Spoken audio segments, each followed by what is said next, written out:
الحمد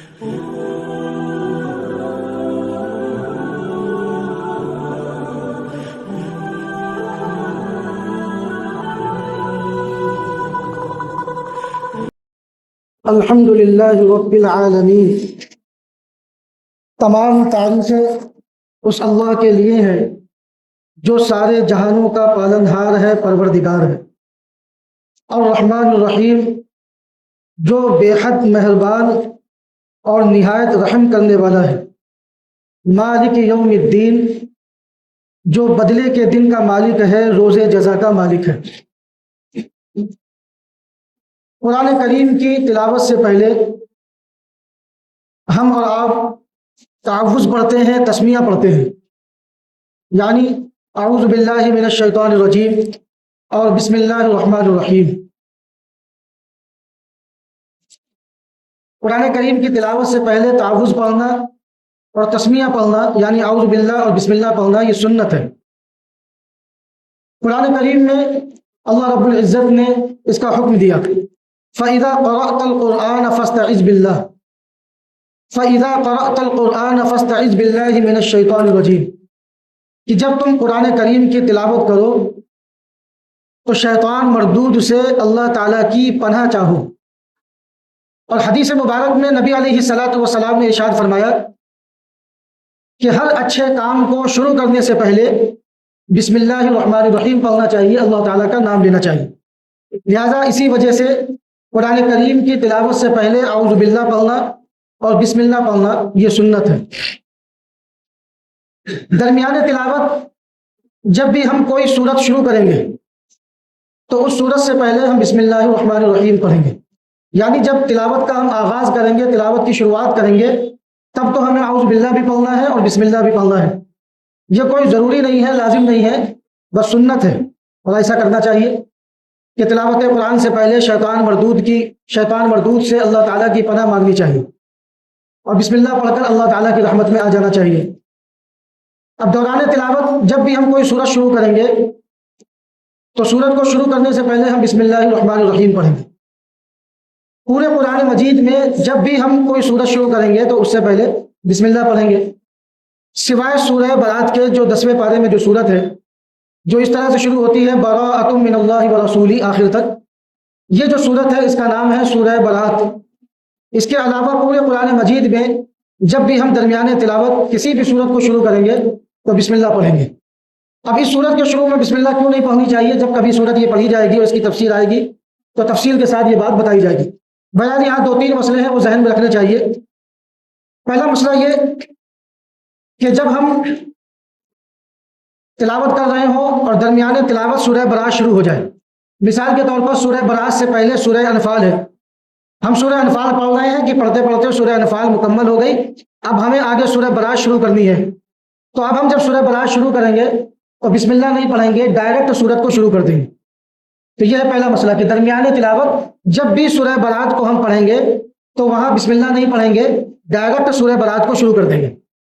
دوسرا مسئلہ، اگر ہم تلاوت ہی شروع کریں، تلاوت کا آغاز ہی کریں سورہ برات سے، مثال کے طور پر سورہ انفال ہم پڑھ رہے ہیں تو سورہ انفال مکمل ہو گئی، اب ہم گھر چلے گئے یا اپنے کسی کام میں مشغول ہو گئے، کسی کام سے کہیں چلے گئے، اب ہم دوسری نماز کے لیے آئے، اب ہمیں تلاوت شروع کرنی ہے تو ہم نے سورہ برات کو کھولا، تو اب ہم یہ تلاوت کا آغاز کر رہے ہیں، یہ درمیان تلاوت نہیں ہے۔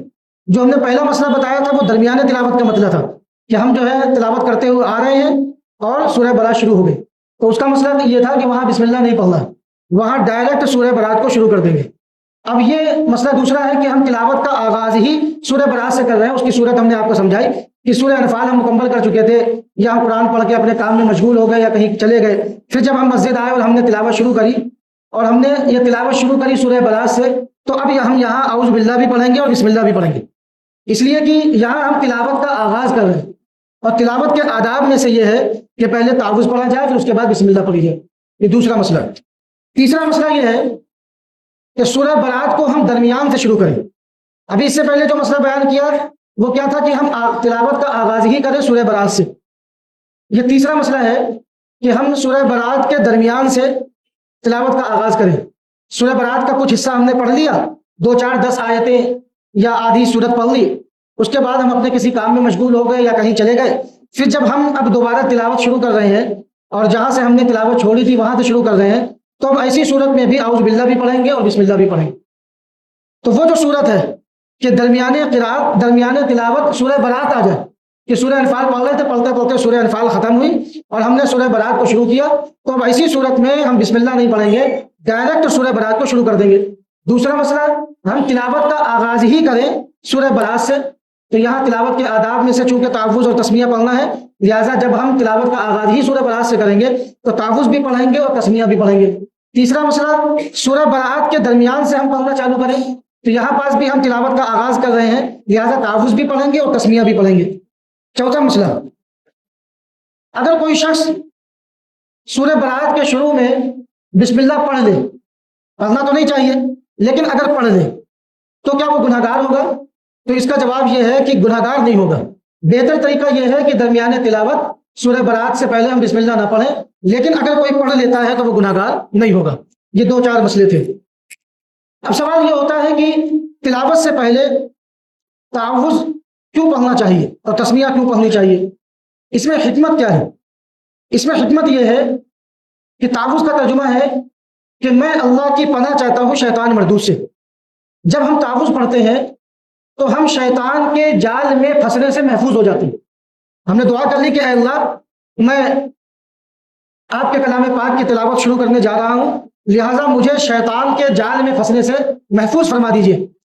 تو جب ہم تعوذ پڑھ لیتے ہیں تو ہم یہ دعا کر لیتے ہیں کہ اے اللہ، آپ ہم کو شیطان کے جال میں پھنسنے سے محفوظ فرما دیجیے، تو اللہ تعالیٰ ہماری حفاظت فرما دیتے ہیں۔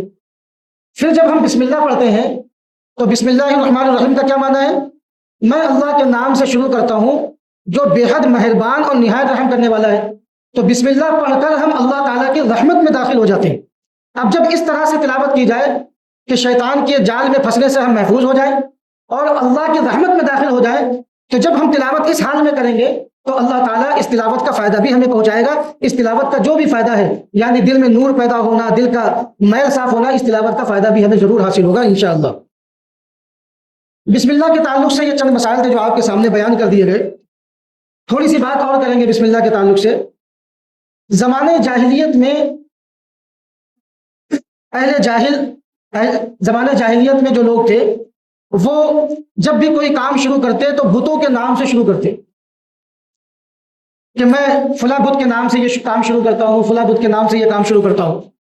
اب اتنے بت انہوں نے بنائے رکھے تھے جس سے زیادہ عقیدہ تھا وہ اس بت کا نام لیتا تھا، اور اس کا یہ عقیدہ رہتا تھا کہ میں بت کے نام سے یہ کام شروع کر رہا ہوں تو میرے کام میں برکت ہوگی، یعنی میرا کام اچھے سے ہو جائے گا۔ تو زمانے جاہلیت میں جو جاہل لوگ تھے، جو جاہلیت والی زندگی بسر کر رہے تھے، وہ جب بھی کوئی کام شروع کرتے تو اپنے بتوں کے نام سے شروع کرتے۔ اللہ رب العزت نے اس رسم جاہلیت کو مٹانے کے لیے جب قرآن پاک کی پہلی آیت نازل فرمائی تو اس انداز سے نازل فرمائی کہ اقرأ بسم ربک، آپ اپنے رب کے نام سے پڑھیے، یعنی پڑھنے کا کام آپ اپنے رب کے نام سے شروع کریے۔ اور عقل بھی اس بات کا تقاضا کرتی ہے کہ اللہ جو ہمارا رب ہے، پالنہار ہے، پروردگار ہے، جو بھی ہم کام کریں اسی کے نام سے شروع کرنا چاہیے۔ یہ بت جنہوں نے نہ ہم کو پیدا کیا، جو نہ ہمیں کھلاتے ہیں پلاتے ہیں، جو نہ ہماری دعاؤں کو سنتے ہیں، جو نہ ہماری فریاد کو سنتے ہیں، نہ ہماری پکار کو سنتے ہیں، نہ ہماری مدد کرتے ہیں، تو ہم ان کے نام سے اپنے کام کیوں شروع کریں؟ ہمیں تو اس رب کے نام سے شروع کرنا ہے جو ہمارا پالنہار ہے، پروردگار ہے، جو ہماری ضرورتوں کو پورا کرتا ہے، جو ہماری مدد کرتا ہے، جو ہماری پکار سنتا ہے۔ تو رسم جاہلیت کو مٹانے کے واسطے اللہ رب العزت نے قرآن کریم کی جب پہلی آیت نازل فرمائی تو اس کا انداز اس طرح سے تھا، اقرأ بسم ربک، آپ اپنے رب کے نام سے پڑھنا شروع کیجئے، یعنی پڑھنے کا کام اپنے رب کے نام سے کیجئے۔ یہ بسم اللہ الرحمن الرحیم امت محمدیہ کی خصوصیت ہے۔ جتنی بھی آسمانی کتابیں ہیں، اللہ تعالیٰ کی کتابیں ہیں، ساری کتابیں اللہ تعالیٰ کے نام سے شروع ہوئی، ساری کتابیں اللہ تعالیٰ کے نام سے شروع ہوئی ہیں۔ لیکن اللہ تعالیٰ کے نام سے شروع کرنے میں یہ جو انداز ہے بسم اللہ الرحمن الرحیم، یہ جو الفاظ ہیں، یہ جو آیت ہے، یہ صرف امت محمدیہ کو ملی ہے، یہ امت محمدیہ کی خصوصیت۔ اس آیت کے نازل ہونے سے پہلے حضور علیہ الصلوۃ والسلام بھی جب بھی کوئی کام کرتے تو اللہ کے نام سے شروع کرتے۔ آپ اس طرح سے کہتے بسمک اللہم، اے اللہ میں آپ کے نام سے یہ کام شروع کرتا ہوں، بسمک اللہم، اے اللہ میں آپ کے نام سے یہ کام شروع کرتا ہوں۔ لیکن جب بسم اللہ الرحمن الرحیم یہ آیت نازل ہو گئی تو پھر حضور علیہ الصلوۃ والسلام نے اسی کو اختیار فرما لیا۔ اب جب بھی آپ کوئی کام کرتے تو آپ اس کام کو شروع کرنے سے پہلے کہتے بسم اللہ الرحمن الرحیم۔ تو یہ جو الفاظ ہیں اللہ کے نام سے شروع کرنے کے لیے جو الفاظ ہیں، یہ صرف امت محمدیہ کی خصوصیت ہے۔ بسم اللہ الرحمن الرحیم والی آیت اللہ تعالیٰ نے خاص طور پر امت محمدیہ کو عطا فرمایا ہے۔ قرآن مجید میں جا بجا امت کو اس بات کی ہدایت دی گئی ہے کہ جب بھی وہ کوئی کام کرے تو اس سے پہلے بسم اللہ پڑھو، برکت حاصل کرنے کے لیے۔ اور پھر نبی علیہ الصلوۃ والسلام کی حدیث مبارک بھی ہے کہ جب کوئی کام بسم اللہ کے ساتھ شروع کیا جائے تو اللہ تعالیٰ اس کام کو مکمل فرما دیتے ہیں، اور اگر کوئی کام بسم اللہ کے بغیر کیا جائے تو وہ ناتمام ہوتا ہے، ادھورا ہوتا ہے، ناقص ہوتا ہے۔ لہذا جب بھی ہم کوئی کام کریں، وہ بڑا ہو یا چھوٹا ہو، تو اس کام سے پہلے ہم بسم اللہ ضرور پڑھیں۔ اللہ تعالیٰ کے نام سے جو کام شروع کیا جاتا ہے وہ مکمل ہوتا ہے، اور جو کام اللہ کے نام کے ساتھ نہ شروع کیا جائے، بغیر بسم اللہ کے کیا جائے، تو وہ کام ناتمام ہوتا ہے، ادھورا ہوتا ہے، ناقص ہوتا ہے۔ اب ہم اپنی زندگی کا جائزہ لیں کہ ہم کتنے کام بسم اللہ کے ساتھ شروع کرتے ہیں۔ حضور علیہ الصلوۃ والسلام جو بھی کام کرتے ہیں وہ بڑا ہو یا چھوٹا ہو تو آپ بسم اللہ کے ساتھ شروع فرماتے ہیں۔ لہٰذا آپ دیکھیں کہ گھر کا دروازہ بند کرتے وقت حضور علیہ الصلوۃ والسلام بسم اللہ پڑھتے، چراغ کو بجھاتے وقت حضور علیہ الصلوۃ والسلام بسم اللہ پڑھتے۔ یہ سب چھوٹے چھوٹے کام۔ سواری پر سوار ہوتے وقت آپ بسم اللہ پڑھتے، کھانا کھاتے وقت، پانی پیتے وقت آپ بسم اللہ پڑھتے۔ جو بھی آپ کام کرتے ہر کام سے پہلے بسم اللہ کرتے۔ لہٰذا ہمیں یہ تعلیم ملی ہم جو بھی اچھے کام کریں اس کام سے پہلے بسم اللہ ضرور پڑھیں۔ یہ نبی علیہ الصلوۃ والسلام کی سنت ہے، اور اس میں اللہ رب العزت نے برکت رکھی ہے۔ اور پھر نبی علیہ الصلوۃ والسلام کی صاف لفظوں میں حدیث مبارک بھی ہے کہ اگر بسم اللہ کے بغیر کوئی کام کیا جائے یا اللہ کی تعریف کے بغیر کوئی کام کیا جائے تو وہ کام ناتمام رہتا ہے، ادھورا رہتا ہے، ناقص رہتا ہے۔ لہٰذا ہر کام سے پہلے ہم بسم اللہ الرحمن الرحیم ضرور پڑھ لیا کریں۔ ہر کام کو بسم اللہ سے شروع کرنے میں کیا حکمت ہے، اس میں کون سی حکمت پوشیدہ ہے؟ دیکھیے، جب ہم کوئی کام کرتے ہیں اور بسم اللہ پڑھتے ہیں تو ہم اس بات کا اقرار کرتے ہیں، اس بات کا عقیدہ رکھتے ہیں کہ میرا جو بھی کام بنے گا وہ اللہ کی مشیت سے بنے گا، اللہ کی مدد سے بنے گا، اور اللہ تعالیٰ کے ارادے سے بنے گا۔ ہم اس بات کا اقرار کرتے ہیں بسم اللہ پڑھ کر کہ میرا کوئی بھی کام اللہ کی مشیت کے بغیر، اللہ کے ارادے کے بغیر، اللہ کی مدد کے بغیر پورا ہو ہی نہیں سکتا۔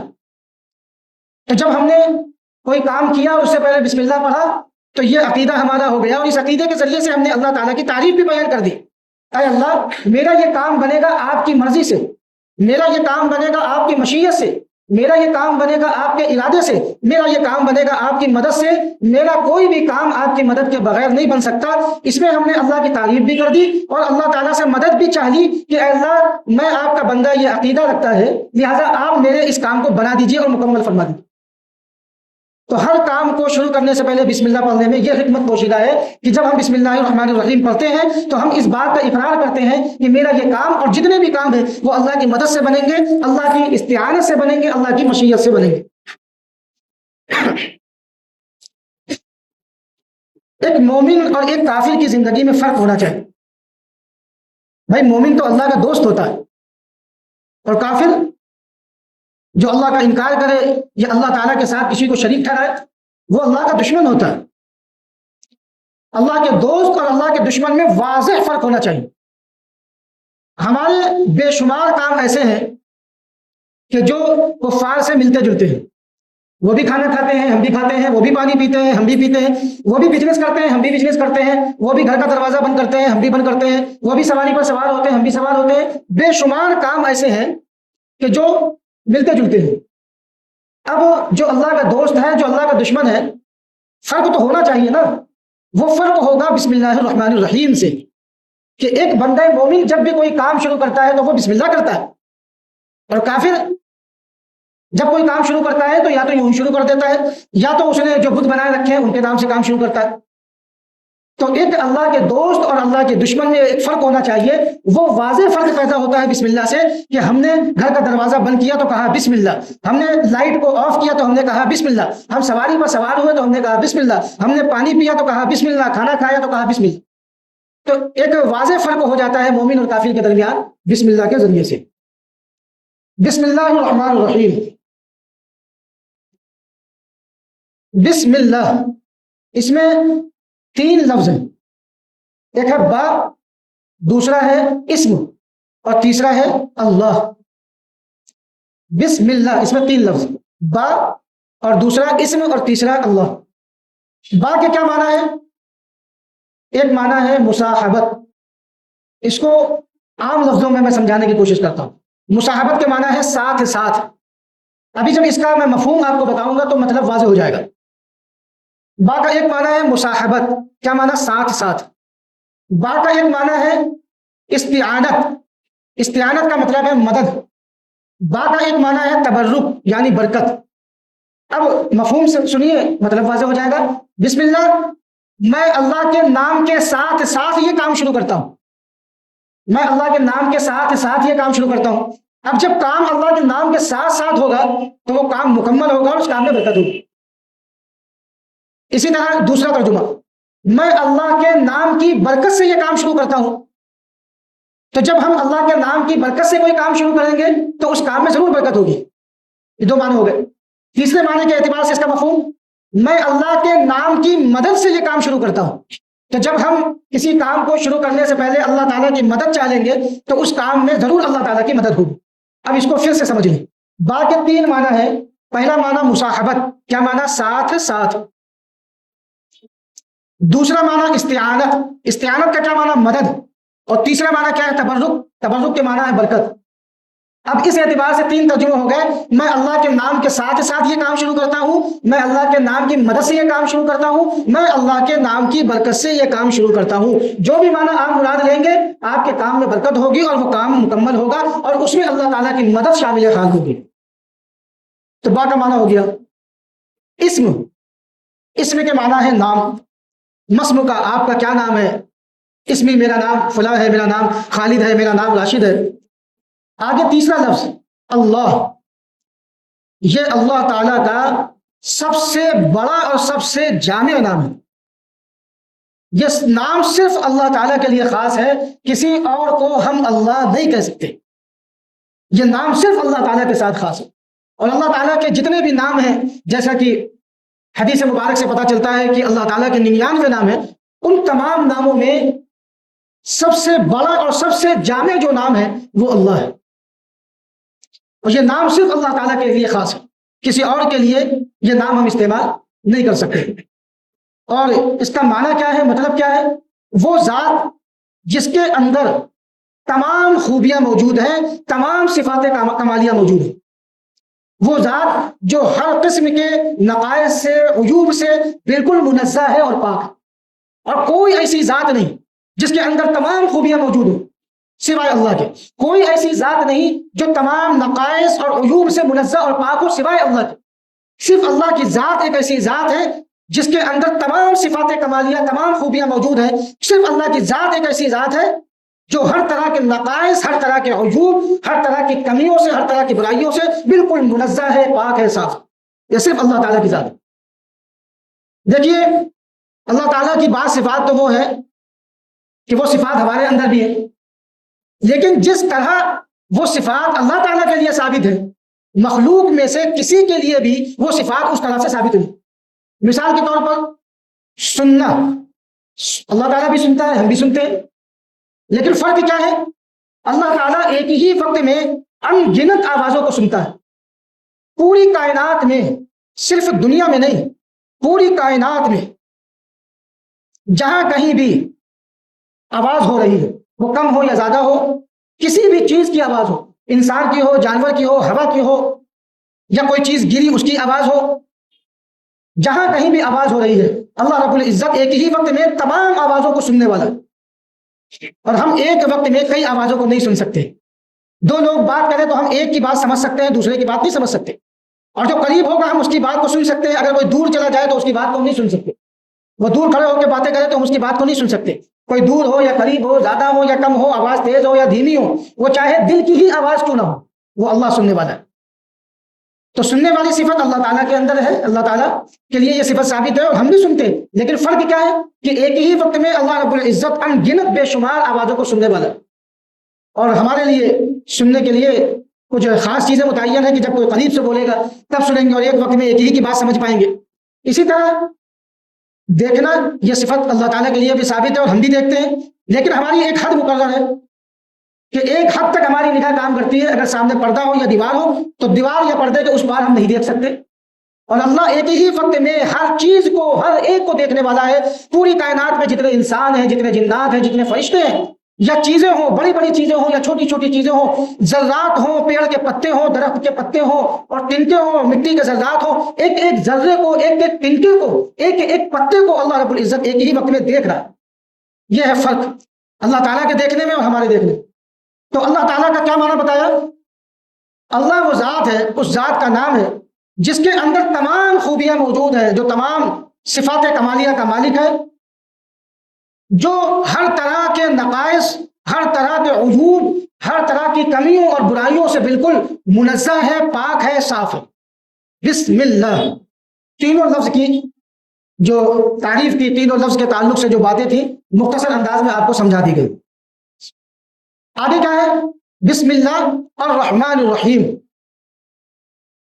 رحمان، اس کے معنی بھی رحم کرنے والا، رحیم کے معنی بھی رحم کرنے والا، لیکن تھوڑا سا فرق ہے۔ دیکھیے، ابھی آپ کو بتایا کہ سب سے اللہ تعالیٰ کا سب سے بڑا جو نام ہے وہ اللہ ہے، دوسرے نمبر پہ یہ رحمان ہے۔ اب عام طور پہ دیکھیں گے کہ جب بھی لفظ اللہ کے ساتھ اللہ تعالیٰ کا دوسرا نام بیان کیا جاتا ہے تو رحمان ساتھ میں ذکر ہوتا ہے۔ تو سب سے بڑا جو نام ہے وہ اللہ ہے، اس کے بعد دوسرے نمبر پر رحمان ہے۔ اسی وجہ سے حضور علیہ الصلوۃ والسلام نے ارشاد فرمایا کہ اللہ تعالیٰ کو سب سے زیادہ دو نام پسند ہیں، عبداللہ اور عبد الرحمان۔ اب علیہ الصلوۃ والسلام نے ارشاد فرمایا کہ اللہ تعالیٰ کو دو نام سب سے زیادہ پسند ہیں، عبداللہ اور عبد الرحمان۔ کیوں؟ عبداللہ میں اللہ تعالیٰ کا سب سے بڑا نام ہے اللہ، اور عبد الرحمان میں اللہ تعالیٰ کا جو دوسرے نمبر پہ نام ہے رحمان وہ ہے۔ عبداللہ اور عبد الرحمان یہ دو پسندیدہ نام ہیں اللہ تعالیٰ کے، ایک میں اللہ، دوسرے میں رحمان۔ لہذا ایک مسئلہ یہاں یہ سمجھ لینا چاہیے کہ جن کے نام کے ساتھ رحمان جڑا ہوتا ہے، عبد الرحمان، فضل الرحمان، مطیع الرحمان، تو ہم ان کا پورا نام لیں، صرف رحمان نہ کہیں، اس لیے کہ جس طرح لفظ اللہ صرف اللہ تعالیٰ کے ساتھ خاص ہے اور کسی کو اللہ نہیں کہہ سکتے، کسی کو اگر ہم اللہ کہتے ہیں، کسی کا نام اللہ رکھتے ہیں تو وہ گناہ ہوگا، اسی طرح یہ لفظ رحمان بھی، اس میں رحمان بھی اللہ تعالیٰ کے ساتھ خاص ہے، کسی کے لیے ہم لفظ رحمان کا استعمال نہیں کر سکتے۔ اب کسی کا عبد الرحمان نام ہو اور اس کو رحمان کہیں تو یہ درست نہیں ہے، کسی کا نام فضل الرحمان ہے اس کو رحمان کہیں، یہ درست نہیں ہے، اس کا آپ پورا نام لیں، عبد الرحمان، فضل الرحمان، مطیع الرحمان، عفیف الرحمان، اس طرح سے۔ رحمان کے جو معنی ہے وہ ہے رحمت، اور رحیم کے معنی بھی رحمت، لیکن رحمان سے وہ رحمت مراد ہے جو سب کو عام ہے، یعنی پوری کائنات میں ہر چیز کو اللہ تعالیٰ کی رحمت شامل ہے۔ یہ فرق ہوگا رحمان اور رحیم میں، رحمان کے معنی بھی رحمت اور رحیم کے معنی بھی رحمت، لیکن رحمان کا کیا مطلب ہے کہ وہ رحمت جو کائنات کی ہر چیز کو، انسانوں کو بھی، جنات کو بھی، فرشتوں کو بھی، اور جو چیزیں ہیں، ذرات ہوں، درخت کے پتے ہوں، یا کوئی بھی چیز ہو، ہر چیز کو اللہ تعالیٰ کی رحمت شامل ہے، ہر چیز کو اللہ تعالیٰ کی رحمت حاوی ہے، کوئی بھی چیز اللہ تعالیٰ کی رحمت سے خالی نہیں۔ یہ جو رحمان کے معنی ہے، اسی وجہ سے رحمان ہم کسی کو نہیں کہہ سکتے۔ کیوں؟ کیونکہ کوئی ایسا رحم کرنے والا نہیں ہے جس کی رحمت کائنات کی ہر چیز کو شامل ہو سوائے اللہ کے۔ اللہ تعالیٰ کے علاوہ کوئی ایسا نہیں جس کی رحمت کائنات کی ہر چیز کو شامل ہو، وہ صرف اللہ تعالیٰ۔ ہاں، رحیم جو ہے وہ ہم مخلوق کو بھی کہہ سکتے ہیں. اگر کوئی اللہ کے بندوں کے ساتھ مہربانی کا معاملہ کرنے والا ہے تو اس کو ہم رحیم کہہ سکتے ہیں. جیسا کہ نبی علیہ الصلوۃ والسلام کو رحیم کہا گیا. قرآن پاک میں ہے بالمؤمنین رؤوف الرحیم، کہ حضور علیہ الصلوۃ والسلام اللہ کے بندوں کے ساتھ مہربانی کا معاملہ کرنے والے ہیں اور رحم کرنے والے. تو رحیم کا معنی کیا ہے؟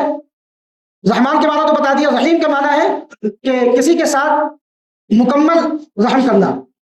اور یہ چیز انسانوں میں بھی ہو سکتی ہے کہ بھائی آپ نے کسی سے کہا کہ مجھے 5,000 روپئے کی ضرورت ہے اور آپ نے 5,000 دے دیے یا 5,000 کی بجائے 10,000 دے دیے، تو آپ نے اس کے ساتھ مہربانی کا معاملہ کیا. تو یہ چیز تو انسانوں میں بھی ہو سکتی ہے. یہاں تک کہ بعض مفسرین حضرات فرماتے ہیں کہ جس طرح رحمان اللہ تعالیٰ کے ساتھ خاص ہے، اسی طرح رحیم بھی اللہ تعالیٰ کے ساتھ خاص ہے. جس طرح اللہ تعالیٰ کے علاوہ رحمان کسی کو نہیں کہہ سکتے، رحیم بھی نہیں کہہ سکتے. لیکن بعض مفسرین کہتے ہیں کہ رحمان تو اللہ تعالیٰ کے ساتھ خاص ہے، لیکن رحیم ہم مخلوق میں سے اس کے لیے بھی استعمال کر سکتے ہیں جو اللہ کے بندوں کے ساتھ مہربانی کا معاملہ کرے. جیسا کہ نبی علیہ الصلوۃ والسلام کے لیے قرآن پاک میں اللہ تعالیٰ نے حضور علیہ الصلوۃ والسلام کو رحیم کہا ہے. تو بسم اللہ الرحمن الرحیم، با کا ترجمہ بھی ہو گیا، اسم کا معنی بھی بتا دیا گیا، اللہ کا کیا معنی ہے، کیا مفہوم ہے وہ بھی سمجھا دیا گیا، اور رحمان کا کیا مفہوم ہے یہ بھی سمجھا دیا گیا، اور رحیم کا معنی بھی سمجھا دیا گیا. الحمد للہ رب العالمین. بس 2 منٹ کی بات ہو. الحمد، تمام تعریفیں اللہ تعالیٰ کے لیے. پوری دنیا میں جہاں کہیں بھی تعریف ہوتی ہے، وہ کسی کی بھی تعریف ہو، وہ گھوم پھر کر اللہ تعالیٰ ہی کی طرف آتی. کیوں؟ ہم نے کوئی چیز بنائی، کوئی کتاب لکھی، کوئی مشین بنائی، تو اس کی تعریف ہماری تعریف ہے کیونکہ ہم نے اس چیز کو بنایا. کائنات کی ہر چیز کو بنانے والا اللہ. اس دنیا میں جتنے بھی حسین مناظر ہیں ہم ان کو دیکھتے ہیں تو ہم ان کی تعریف کرتے ہیں. جتنے بھی دلکش نظارے ہیں ہم ان کو دیکھتے ہیں تو ہمارا دل ان کی طرف کھنچ جاتا ہے، ان کی تعریف کرتے ہیں. جتنی بھی انسان کو فائدہ پہنچانے والی چیزیں ہیں ہم ان کی تعریف کرتے ہیں. یہ تمام تعریفیں اللہ تعالیٰ ہی کی تعریف ہوتی ہیں کیونکہ ان تمام چیزوں کو بنانے والا اللہ تعالیٰ. انسان نے مشین بنائی، وہ دماغ کس نے دیا؟ اللہ نے دیا. دماغ میں یہ بات کس نے ڈالی کہ ہمیں یہ چیز کیسے بنانی ہے، اس کا کیا فائدہ حاصل کرنا ہے، کیسے فائدہ اٹھانا ہے، یہ ساری چیزیں اللہ تعالیٰ نے اس کے اندر پیدا کی. تو دنیا جہاں میں یہ جو ترجمہ کیا جاتا ہے کہ تمام تعریفیں اللہ کے لیے ہیں، اس کا کیا مطلب؟ پوری کائنات میں، پوری دنیا میں جہاں کہیں بھی جس کی بھی تعریف ہوتی ہے وہ در حقیقت اللہ تعالیٰ کی تعریف ہوتی ہے، اس لیے کہ بنانے والا اللہ ہی، ساری چیزوں کو پیدا کرنے والا اللہ ہی ہے. ظاہری اعتبار سے لگتا ہے کہ انسان نے گاڑی بنائی ہے، انسان نے گھڑی بنائی ہے، انسان نے AC بنایا ہے، انسان نے پنکھا بنایا ہے، انسان نے یہ شاندار عمارت بنائی ہے، لیکن یہ دماغ اللہ رب العزت نے بنایا. اس دماغ کی طاقت سے اس نے یہ تمام چیزیں بنائی. وہ دماغ کس نے بنایا؟ وہ اللہ نے بنایا. دماغ میں چیزیں کس نے ڈالی؟ وہ اللہ نے ڈالی. اس لیے تمام تر تعریفیں اللہ تعالیٰ کی طرف پہنچتی ہیں. الحمدللہ رب العالمین، تمام تعریفیں اللہ کے لیے ہیں جو سارے جہاں کا پالن ہار ہے. تو الحمد کی جو تعریف تھی، الحمد کے جو معنی تھے، جو تفسیر تھی وہ بیان کی گئی. اور آگے کیا ہے؟ اللہ کے بارے میں بسم اللہ الرحمن الرحیم میں آپ کو بتا دیا گیا. انشاءاللہ اگلے درس قرآن میں رب العالمین کی تفسیر بیان کی جائے گی. اللہ تعالیٰ ہم سب کو کہنے سننے سے زیادہ عمل کرنے کی توفیق عطا فرمائے. دعا کر لیں. سبحان اللہ وبحمدہ، سبحانک اللہم وبحمدک، ونشہد ان لا الہ الا انت، نستغفرک ونتوب الیک. سبحان ربک رب العزة عما یصفون، وسلام علی المرسلین، والحمد للہ.